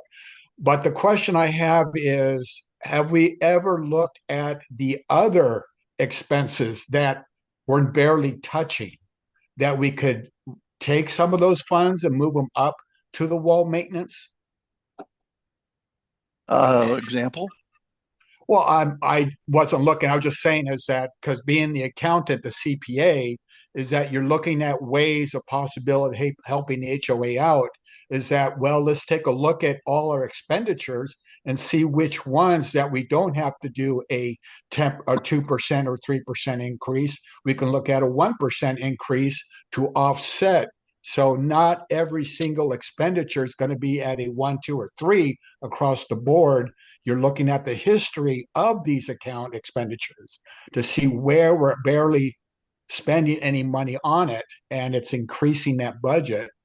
But we're just trying to allocate the best way to handle the wall situation. A lot of your expenses are such as your electricity. We can't reduce that. We do look at the insurance. We look at things that can be reduced, such as insurance, things like that. So those expenses are looked at every year when the budget process is completed. Okay, Brooke, are you a CPA? Harmon's not a CPA either. Hey, Bill, can I jump in? So we don't have a CPA. Okay, so that's my biggest point, is that we're focusing on one aspect of the budget when we should be looking at the entire budget to say, where can we find savings by looking at each expenditure, by not increasing it with a flat percentage rate across the board? Well, we didn't, sir. So were you here at the very beginning when I started going over the line item expenses for operations? Correct. And you only gave the 2 types. No, well, I went over every line item for expenses and explained what they are and why they would go up or why they're flat. So there are some contractual obligations that made them go up. There are the utilities like electric, the water to the golf course was a contractual obligation that went up. So where there are expenses that we can recontract and control, that's something we look at and we talk with the board and then we go out and do that. But unfortunately, a lot of the operational expenses are just out of the control of cutting at 1 or 2 or 3%. There is not a flat let's increase to increase on here. That's the operation. Now, when we looked at the model of reserve, that is not really a reserve in the budget sense. It's a reserve number to make sure in the future you have money to pay for that asset replacement. So that's a straight line. That's what do we think inflation is going to be for the next 10 years? 2.5%. So we start saving money. So in 2.5 or in 10 years, we have money to replace something, whatever that asset is, the playgrounds or the volleyball court or, the basketball court. And then when that's replaced, the board goes out and gets multiple estimates or multiple bids for it, and then they choose which one to do it. It's a guideline. It's not saying you replace the basketball court in 10 years. If it looks good in 10 years, you leave it alone.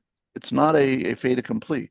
So you have operational, which we have some control over. And of course, you always want to make it as efficient as possible. And then we're trying to guess or estimate how much money you need over the next 30 years to maintain the capital assets. Maybe hopefully that answers it. And yeah, okay, I understand. So the second part of this is based going back to what Alex was saying, is that if we do increase it, and we then, like you mentioned about the surplus of cash, it's not good. And other than putting it to other expenditures, could you not offer the homeowner saying, if we do this increase and it turns out that we do have a cash reserve well above the forecast, could we not get a refund or a credit back to our HOA fees? Typically doesn't happen, I'll be honest with you, but it is up to the board. What most likely would happen in a scenario like that is you would not have future increases until necessary. It's kind of like a credit forward, if you would. But, if the walls come out at $200,000 and you got lots of money going up, then you don't raise for a long time. Or if the board says, hey, everybody gets $100, that's up to the board. Okay, I appreciate it. The last comment basically is just a statement, is that for the HOA homeowners and for the board, if we don't have a CPA, I don't know what we're doing. You need a CPA who can look at these things and estimate and see where our problems are and how to correct it. That is the responsibility of a CPA. What I'm seeing here, no disrespect, they're accountants. You need a CPA. That's what we need, who can look at these and give us honest feedback how we can better ourselves as an HOA. Thank you. Thank you, Bill. Cody asking you to unmute. Hello, you hear me, Brooke? Yes. Okay, I don't really have any questions. I would just like to say that I appreciate Cody, Marcus, Alex. I think you guys have done a great job in a really short period of time. As far as the increase, nobody likes an increase, but I complained to my son the other day about the water bill, and he said, Pop, nothing goes down. So that's just the way things are. You see the insurance, you see everybody knows expenses are outrageous for everything. So that's the world we live in. But I appreciate that you guys, I think you gave an excellent explanation. These are really tough problems, and you guys came in with like little notice. They're hard things. They're not going to be solved in 15 minutes. It's going to take a lot of time and effort. Appreciate that you're doing it. And I would just like to say too that I'm not really happy the way we wound up in this situation. It was a weird thing with one board going out, a weird thing with a questionable election, a weird thing with people resigning right after they got elected. It's kind of a bizarre situation, but I think we wound up in a good place. Hearing you guys talk about these things, it gives me a lot of confidence, and I appreciate your work. Thank you, Cody. Beth asking you to unmute. Thank you. I just second what Bodhi said. Good job in your 10 days of being in here. Just a couple things I would like you to consider. So I've lived here a boatload of years, and when I first moved in, my dues were 120. Now they're 160. Dues never go down. You have to consider that many of our residents are retired and on a fixed income. So you're saying, oh, $16 is no big. That's $64 a year. That is a big deal to my 91-year-old neighbor across the street. That's a big deal. So do consider that. And to Harmon's point, dues don't go down. You don't get a refund. You don't get a credit back. So consider if you raise it up, 176 now, and then Harmon does a great job with his budgeting chart, and he's very thorough on that. So good job on that, Harmon. I'm an accountant, so I really love your spreadsheet. But those don't go down ever. There's always inflation. So consider that you're taking perhaps food out of your elderly neighbor's mouth with that little bit of change. It's not a big deal to those who are younger and working, but it is a really big deal to your elderly neighbors.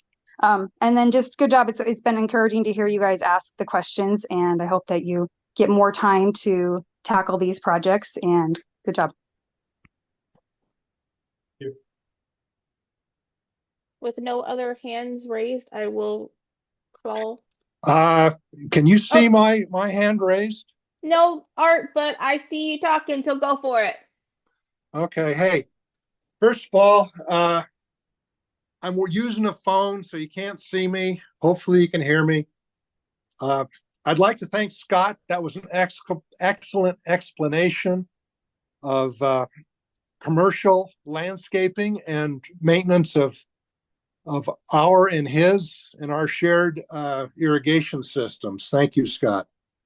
As far as the 417,000, this time last year, I pulled that number out of my behind. I did not want, it was slightly less than half of our reserve at that time, and I did not want to deplete the reserves.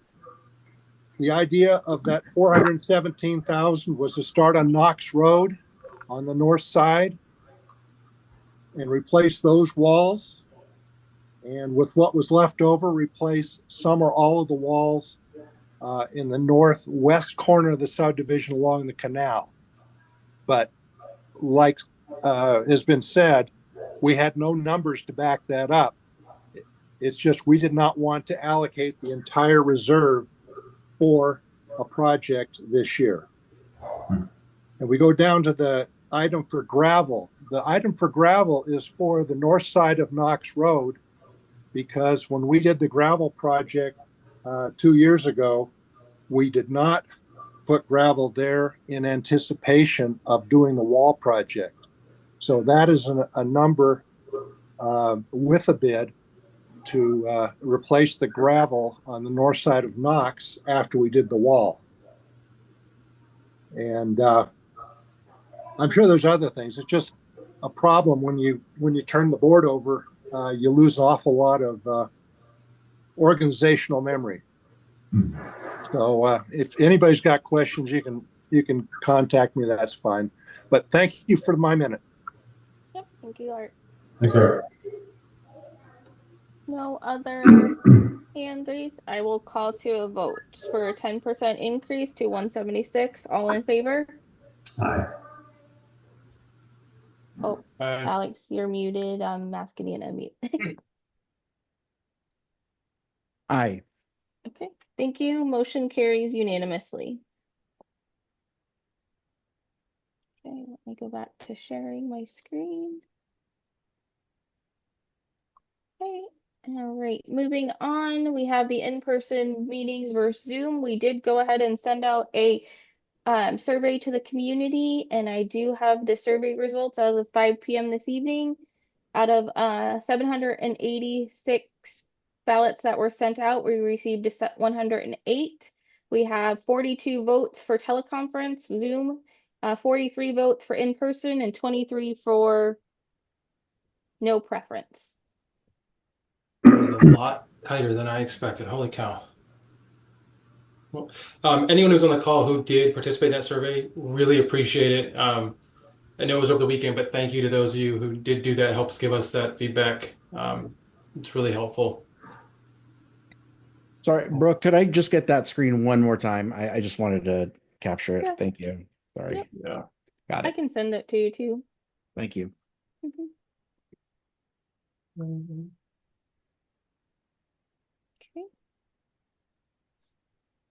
Board, how would you like to proceed? I would just like to say with regards to that I did see some commentary online regarding the survey, and just want to make sure that the community is clear that this is a survey. It's not a vote for us to take action on directly the representation of this, but so that we can finally get a feel for where the community sits, at least the ones that are responding to these votes. It's the best that we can do at this point in time. So we're obviously taking this information so that we can make a more educated decisions moving forward. And that's it. Okay, thank you. Okay, with no motion then on the floor, then we would move to the next agenda item, which is tree trimming. This is provided by your landscaper. This is done every fall, and this is the current tree bid provided by GNL. He was hoping to do this actually already be completed with this because you have trees that are overgrowing into homeowners' property, hanging into the street. Do we have locations of these trees and where they're at? I would have to ask, see if GNL does a map. Yeah, anything that we can get on that, I'd like to know where these are going on so that if there are issues, we know what to refer to. Yep. How does this bill compare to last year's bill for tree trimming? You did a lot of cut downs, right, of trees last year, was it? Let's see.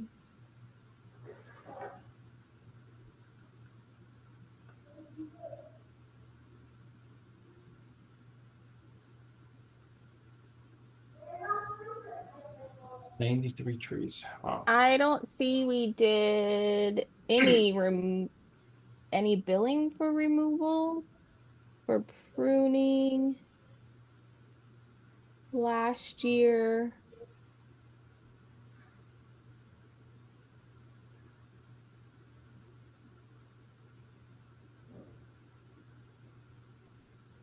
He charged hold on, Harmon's asking. There you go, Harmon. Thanks. It looks like we spent $13,770 in August of 23 on tree trimming. Yep, that's what I was just getting to. Oh, I beat you to it, but okay. Yeah. That was tree trimming and tree removal, if I'm not mistaken, right? There were some trees that were encroaching on walls or whatever that were removed. Is that part of that 13? No. Oh. Tree removal for last year, we did $550,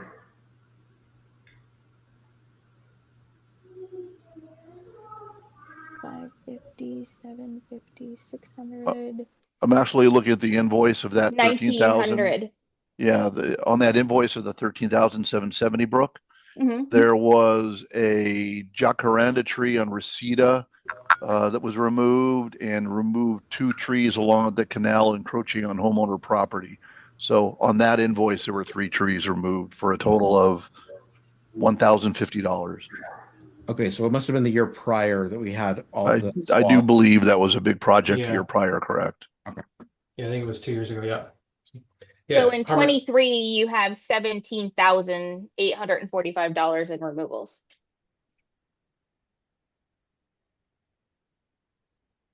But last year, you only cost of tree removal was $2,950. Okay, so 22. The trees that they're overgrowing into neighbors' yards. They don't need to be removed. They just need to be trimmed. And then you have the trees that are along Warner that are growing into the street. Do we address in these costs additional considerations for trees that are overgrowing and falling on homeowner property so that we avoid those issues in the future? Yes. Those are things that we go through, and I note if they're on HOA property, I will say, hey, what's going on with this tree? And then they take a look at it and either provide a bid for trimming versus removal. Okay. So they're not preemptively notifying you or us saying, hey, we saw a tree at this corner, it's got a branch going into the homeowner's yard? Sometimes. It just depends on what they're looking at the time when they're out. I'm not going to say no, but. Got it. So we have to approve this before he'll go do anything, and he wants to get this done now. Is there a reason why he wants to do it right now, or can't wait a month? What's the He's been wanting to do it since August. Okay. This was on your guys' first board meeting at the original election. Got it. It could be done. Your trees are just growing and causing more issues. Yep. And I know this is the wrong question to ask, but I'm going to ask anyways. I know GNL is our landscaper. Mm-hmm. How does this bid compare to other tree trimming bids? Do we get a better price because we have a contract with him? Is it just, hey, here's your bid because of extra work? What does that look like? No, actually looking at your 93, you have 93 trees. Honestly, I just did a tree trimming bid for not even 93 trees and it was $17,000. This is actually a really reasonable tree trimming bid. His prices for tree trimming are very reasonable. Okay. Can we, and again, the board has to sign this, could we approve pending we get locations of all these trees, like zone it out? Is that possible? Or do we have to get the information and then come back and review and reapprove? No, you guys can. I wouldn't give him the approval. I would. That's fine too. Yeah. I personally, I'd like to really know where these are at. See them, if there's any, they're going to be super impactful to just, I don't like just looking at a piece of paper that says, hey, here's $13,000. I want more information for me. I'm not sure if GNL uses a mapping system or not, I'll be honest. Okay. We could easily just give him, we've got the PDFs of the association. I'm assuming he could just maybe mark it, even if we wanted to mark with a marker where most of the trees are at, and use a color for each tree or something, just so we have an idea. That'd make me feel better so we can at least be able to see it and then know how to be able to follow up, right? Because we don't know where the trees are, which trees are trimming. How do we know to be able to go follow up and make sure, we're happy with, not knocking it at all, but I just would like to see more. I would table it. Then I wouldn't approve it. Perhaps I would wait for a ride along with him or one of his That guides. could be helpful too. Yeah. Yeah. I will say though that every year you're supposed to trim your trees. I trim my trees every fall as well, and I know that I've got a good guy that I work with, and it's usually about $1,000 a year, right? So that's just my house, just my yard. So if we're getting a whole community for 13, to Brooke's point, I think it sounds pretty reasonable. To Cody's point, it's probably a good idea to make sure we've got everything either mapped out or detailed out, and we're not just saying, okay, 41 trees when really it's 31 trees, right? I'm okay with that, but I do know that I pay a lot more per tree than what he's charging us. Same. Let's just go ahead and table, and I'll request more information. The board can review that by email and going from there. Okay, so we need to set a next meeting for December. The two available dates that we have, they're 2 days next to each other. We have December 10th or December 11th.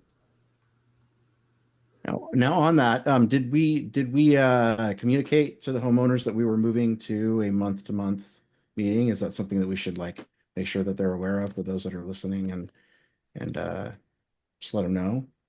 You guys did say that you would be having a meeting at the beginning of the call in December. Cool. I am.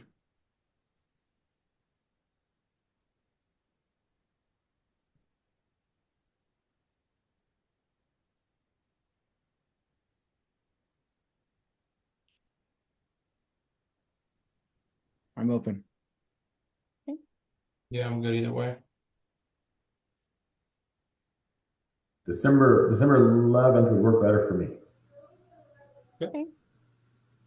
December 11th works at 6 p.m. Okay. All right. With nothing else on the agenda, we would just need, there's not a motion on the floor, Amy. I'm sorry. There's no homeowner comment. So with nothing else, we do adjourn. I would need a motion for adjournment to executive session. A motion. Thank you. And that is at I second. 7:59. Thank you, Marcus. All in favor? Aye. Aye. Thank you. Motion carries. Thank you, everybody, for joining. Really appreciate everyone's feedback tonight. Thank you so much. Thank you. Hey, Gary, good evening, everybody.